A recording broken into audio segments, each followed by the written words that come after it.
Baiklah, di video kali ini gue akan menceritakan sedikit cerita mengenai kehidupan gue 2 tahun yang lalu, tepatnya setelah gue lulus.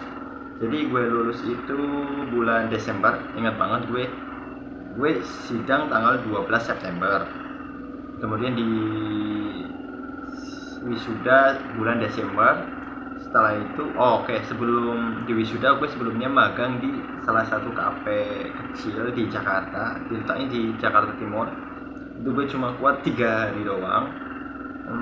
Pertama, ya ada beberapa hal yang kurang mendukung. Salah satunya laptopku yang buka data itu mati gitu. Wajar banget kalau laptopku mati itu karena ya baru 2 giga mungkin, dan data auditor itu gede saat itu. Laptop gue nggak bisa digunain. Dan alasan yang kedua karena kurangnya senior yang ngajarin gue saat itu, menurut gue ya gue mutusin untuk 3 hari doang di situ. Udah balik lagi ke Jogja untuk menunggu proses wisuda. Setelah wisuda gue mencoba apply di beberapa perusahaan, beberapa kantor akuntan publik. Nah, di bulan Januari itu gue dapet undangan tes bahasa Inggris, tes tertulis lah ya, lebih tepatnya itu di KPMG. KPMG itu KPMG bahasa Inggrisnya. KPMG itu salah satu Big Four ataupun 4 kantor konsultan auditor lah ya, yang besar, 4 besar di dunia, dan itu bagus banget pastinya.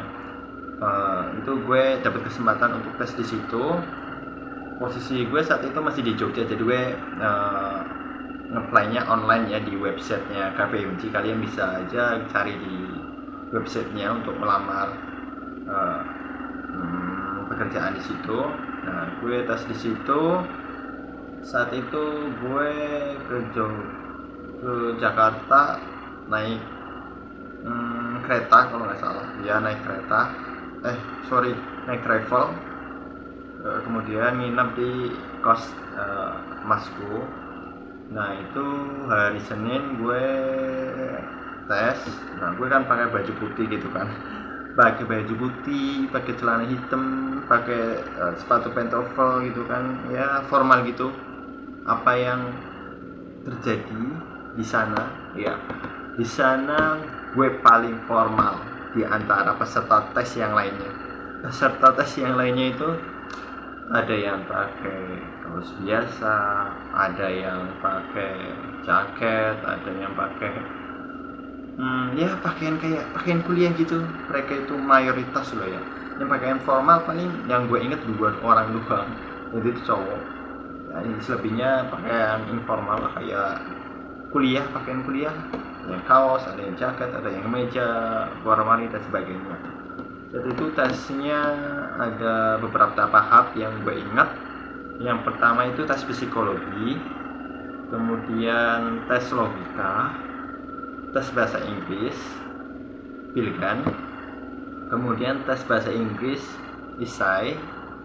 Setelah itu tes akuntansi bahasa Inggris, tes akuntansi bahasa Indonesia, kemudian tes Excel. Tapi tes Excelnya bukan di laptop atau di komputer ya. Tes Excelnya itu ya soal Excel di kertas gitu, kita harus tahu ini rumus ini, ini rumus ini gitu. Dan gue sebelum datang ke situ udah tahu sih kalau ini bakalan susah banget, tapi gue pikir ini adalah kesempatan yang langka di mana gue bisa diundang atau untuk tes di salah satu kafe terbesar, 4 besar di dunia. Jadi gue masuklah situ, gue coba untuk apply, dan ya gagal, nggak apa-apa sih, tapi suatu kebanggaan aja gitu bisa tes di situ. Tapi gue berharap suatu saat bisa masuk di salah satu Big Four itulah ya, gue berharap. Tapi saat ini gue udah kerja di salah satu perusahaan swasta di Jakarta Utara, dan gue bahagia banget karena ya teman-temannya baik, lingkungan kerjanya baik, bagus seperti itu. Tapi secara pribadi dari dalam diri gue sendiri, dari sisi pengetahuan, wawasan, pengalaman itu sedikit kurang ya dibandingkan ketika gue kerja ataupun magang di kantor audit seperti itu. Nah, mungkin nanti gue cerita mengenai pengalaman magang gue, pengalaman di mana gue nganggur 1 tahun, apa yang gue lakuin selama 1 tahun nganggur itu mungkin gue akan ceritain ke kalian. Tapi ini sebagai pembuka aja, pembuka video my history lah ya. Mungkin sedikit berbagi cerita yang kalian bisa ambil sisi positifnya ataupun sebagai bahan pertimbangan atau apapun itu yang bermanfaat untuk kalian. Intinya dalam hidup ini kalian jangan pernah menyerah. Kalian boleh mengeluh tapi jangan pernah menyerah, karena kita tahu bahwa hidup ini tidak mudah, dan tapi walaupun tidak mudah kalian pasti bisa melewatinya. Salam dari Alul, semangat.